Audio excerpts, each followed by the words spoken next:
اعوذ باللہ من الشیطان الرجیم، بسم اللہ الرحمن الرحیم۔ خواتین حضرات، نالج فیکٹری میں خوش آمدید۔ ناظرین اکرام، قرآن پاک کی سورت سجدہ میں اللہ تعالیٰ ارشاد فرماتا ہے، آپ فرما دیجئے کہ تم کو موت کا فرشتہ موت دیتا ہے جو تم پر مقرر ہے، یہاں تک کہ جب تم میں سے کسی کی وفات کا وقت قریب آ جاتا ہے تو ہمارے فرشتے اس کو موت دیتے ہیں اور وہ کوتاہی نہیں کرتے۔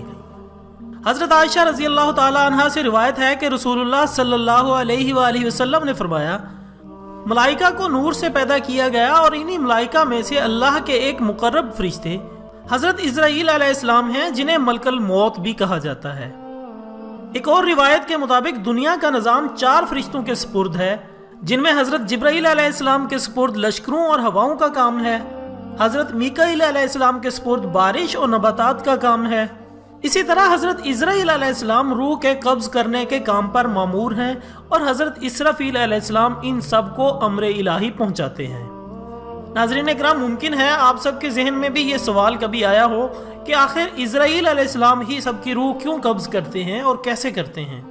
اس ٹاپک پر تفصیل سے بات کرتے ہیں، لیکن اس سے پہلے میں نئے آنے والے تمام ساتھیوں سے گزارش کرتا ہوں کہ چینل کو سبسکرائب کر کے بیل آئیکن کو دبا دیں، یوں آپ کو ہماری ہر نئی ویڈیو کا نوٹیفیکیشن ملتا رہے گا۔ ناظرین اکرام، حضرت ابو ہریرہ رضی اللہ تعالیٰ عنہ سے روایت ہے کہ جب اللہ تعالیٰ نے آدم علیہ السلام کو پیدا کرنے کا ارادہ فرمایا تو حضرت جبرائیل علیہ السلام کو زمین سے کچھ مٹی لانے کو کہا گیا۔ جب حضرت جبرائیل علیہ السلام مٹی لینے گئے تو زمین نے حضرت جبرائیل علیہ السلام سے کہا، میں تجھے اس ذات کی قسم دیتی ہوں جس نے تجھے میرے پاس بھیجا، تم یہ مٹی نہ لے کر جاؤ، اس مٹی سے جو انسان بنے گا وہ فساد پھیلائے گا اور خون بہائے گا تو کل کو اسے آگ میں جلنا پڑے گا۔ یہ سن کر حضرت جبرائیل علیہ السلام اللہ کی بارگاہ میں پہنچا تو اللہ نے دریافت کیا کہ مٹی کیوں نہیں لائے؟ تو حضرت جبرائیل علیہ السلام نے زمین کا جواب سنایا اور کہا کہ اے اللہ، جب اس نے آپ کی عظمت کا واسطہ ڈالا تو میں نے اسے چھوڑ دیا۔ تو اللہ تعالیٰ نے حضرت اسرافیل علیہ السلام کو بھیجا تو اس کے ساتھ بھی یہی معاملہ ہوا، پھر میکائیل کو بھیجا گیا، ان کے ساتھ بھی یہی معاملہ ہوا، حتیٰ کہ ملک الموت کو بھیجا گیا۔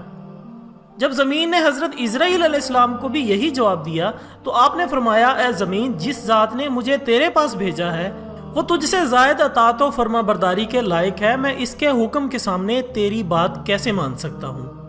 چنانچہ آپ نے زمین کے مختلف حصوں سے تھوڑی تھوڑی مٹی لی اور اللہ کی بارگاہ میں حاضر ہوئے تو اللہ نے حضرت اسرائیل علیہ السلام کو حکم دیا، چونکہ تم یہ مٹی لے کر آئے ہو تو ان کی جان بھی تم ہی قبض کرو گے۔ حضرت اسرائیل علیہ السلام نے عرض کی کہ اگر میں انسانوں کی جانیں قبض کروں گا تو لوگ مجھ سے نفرت کرنے لگیں گے اور مجھے برا بلا کہیں گے۔ تو اللہ نے حضرت اسرائیل علیہ السلام سے وعدہ کیا کہ کوئی تمہارا نام نہیں لے گا اور نہ ہی کوئی تمہیں برا بلا کہے گا۔ خواتین و حضرات، آج آپ دیکھ لیں، جب بھی کسی کو موت آتی ہے تو کبھی کسی نے یہ نہیں کہا کہ جناب اسرائیل علیہ السلام رات کے 2 بجے آئے اور اس کی جان لے گئے، بلکہ ہر موت پر یہی سننے کو آتا ہے کہ فلاں کی ہارٹ اٹیک سے موت ہو گئی، یا کسی کی ایکسیڈنٹ سے موت ہو گئی، یا کسی اور بیماری کی وجہ سے، لیکن ملک الموت کا نام کوئی نہیں لیتا۔ خواتین و حضرات، بیان ہوتا ہے کہ ملک الموت دن میں 3 مرتبہ لوگوں کے چہرے دیکھتے ہیں۔ جس کی عمر پوری ہو جاتی ہے اور رزق دنیا سے ختم ہو جاتا ہے تو اس کی روح قبض فرماتے ہیں۔ جب وہاں موجود لوگ رونے لگتے ہیں تو ملک الموت دروازے کے پٹ پکڑ کر کھڑے ہو جاتے ہیں اور فرماتے ہیں کہ میں نے تمہارا کوئی قصور نہیں کیا، میں تو اللہ کی طرف سے مامور ہوں، نہ میں نے مرنے والے کا رزق کھایا اور نہ ہی اس کی روح قبض کی، اور مجھے تو تمہارے پاس بار بار آنا ہے۔ حضرت حسن رحمۃ اللہ علیہ فرماتے ہیں کہ لوگ اگر اس فرشتے کو دیکھ پائیں اور اس کے کلام کو سن لیں تو میت کو بھول کر خود اپنے آپ کو رونے لگ جائیں۔ ناظرین اکرام، ایک اور حدیث کے مطابق حضرت ابراہیم علیہ السلام ایک روز اپنے گھر میں تشریف فرما تھے کہ اچانک گھر میں ایک خوبصورت شخص داخل ہوا۔ آپ نے پوچھا، اے اللہ کے بندے، تجھے اس گھر میں کس نے داخل ہونے دیا؟ اس نے کہا کہ گھر والے نے۔ آپ علیہ السلام نے فرمایا، بے شک صاحب خانہ کو اس بات کا اختیار ہے، یہ تو بتاؤ تم کون ہو؟ اس نے کہا، میں ملک الموت ہوں۔ آپ نے فرمایا، مجھے تمہاری چند نشانیاں بتائی گئی ہیں مگر تم میں ان میں سے کوئی ایک نشانی بھی نظر نہیں آ رہی۔